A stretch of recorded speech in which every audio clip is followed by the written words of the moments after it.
Ci troviamo all'IGA, Istituto di Genomica Applicata di Udine, che proprio in questi giorni sta partecipando all'evento Biotech Week. Si tratta di un evento annuale che dal 2013, 60° anniversario della scoperta della struttura a doppia elica del DNA, coinvolge i maggiori poli di ricerca europei nell'ambito delle biotecnologie. Per la ricorrenza, i diversi centri scientifici saranno aperti alle scuole, sarà quindi possibile recarsi all'IGA di Udine per ascoltare i ricercatori che presenteranno i programmi, i risultati e le applicazioni dei propri studi. L'evento quest'anno verterà sull'epigenetica e sulle sue applicazioni nell'ambito agronomico ambientale. L'IGA è un istituto che è nato ormai più di 10 anni fa, nel 2006, e si occupa di analisi di genomi vegetali per studiare come questi genomi si sono evoluti e che funzione hanno per l'origine e per la diversità delle specie di piante coltivate. L'istituto offre anche le sue tecnologie per altri centri di ricerca pubblici come le università, per il sistema sanitario, per appunto sequenziare di DNA per diversi scopi.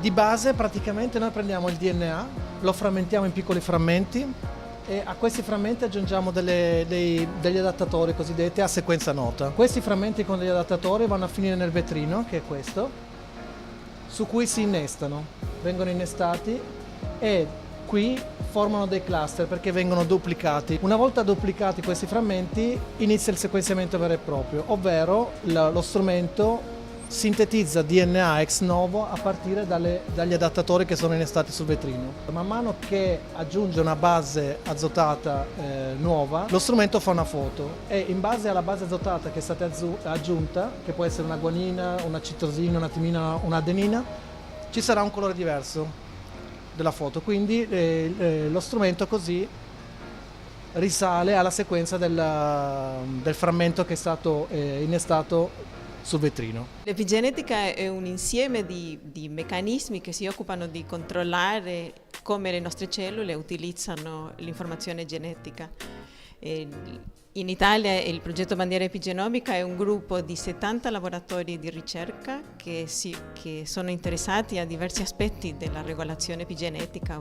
Ognuno vuole comprendere come questi meccanismi epigenetici regolano diversi processi fondamentali per la vita e anche come sono implicati nello sviluppo di diverse malattie come il cancro e la distrofia muscolare. Hello, my name is Paloma. I come from Spain and I'm involved in the EpiDiverse project here in IGA Technologies. Hi, I'm Bhumika and I come from India. Right now I'm also involved in EpiDiverse project that is happening here in IGA Technology. I'm doing my PhD in DNA methylation of Populus nigra. I'm working on assembling the genome of Populus nigra, which is basically the base of this entire EpiDiverse project. We have everything lined up one after the other and it's so structured, and especially in IGA Technology because they have made it so easy for us because in principle this whole project is very, very complex with a lot of people involved and a lot of things, but now it's better because everything is managed so well. Avresti mai detto che qui a Udine, vicino, quindi a 2 passi da casa, ci fosse un posto così tecnologico come l'IGA?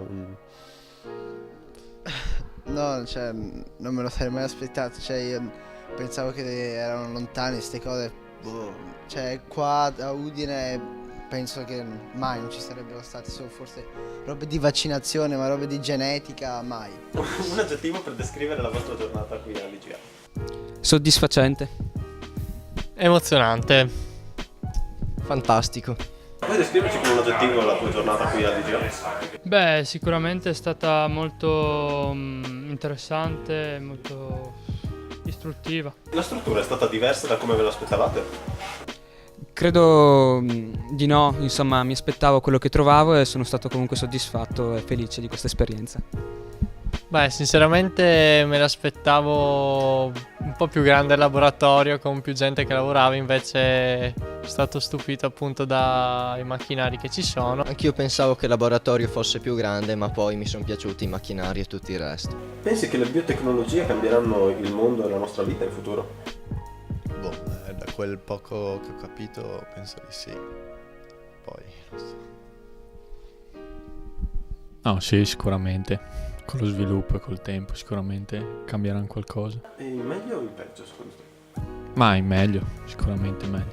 Pensate che le biotecnologie cambieranno la nostra vita in futuro?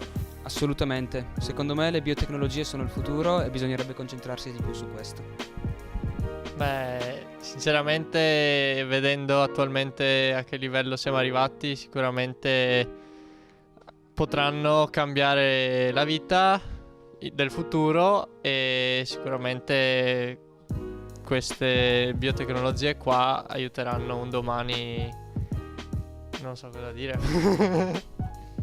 Sì, credo proprio di sì e penso che siano ancora molto a sviluppare. Ciao, sono Elena del PUP, vengo da Pordenone e sono studentessa all'Università di Pisa e allieva alla Scuola Superiore Sant'Anna di Pisa. Sono allieva di Scienze Agrarie e Biotecnologie Vegetali. Come vedi il futuro? Pensi che le biotecnologie rivoluzioneranno completamente la nostra vita?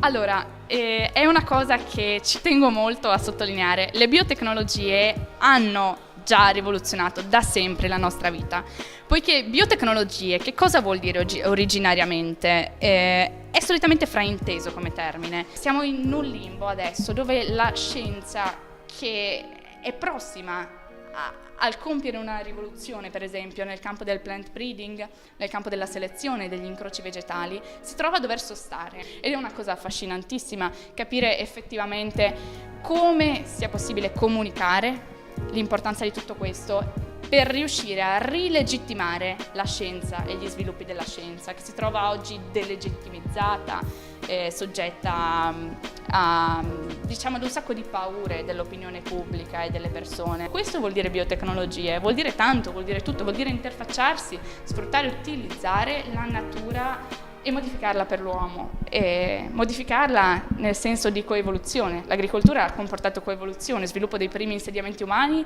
sviluppo di nuove varietà vegetali diverse. Vuol dire coevoluzione, vuol dire simbiosi in questo mondo tra l'uomo e la natura.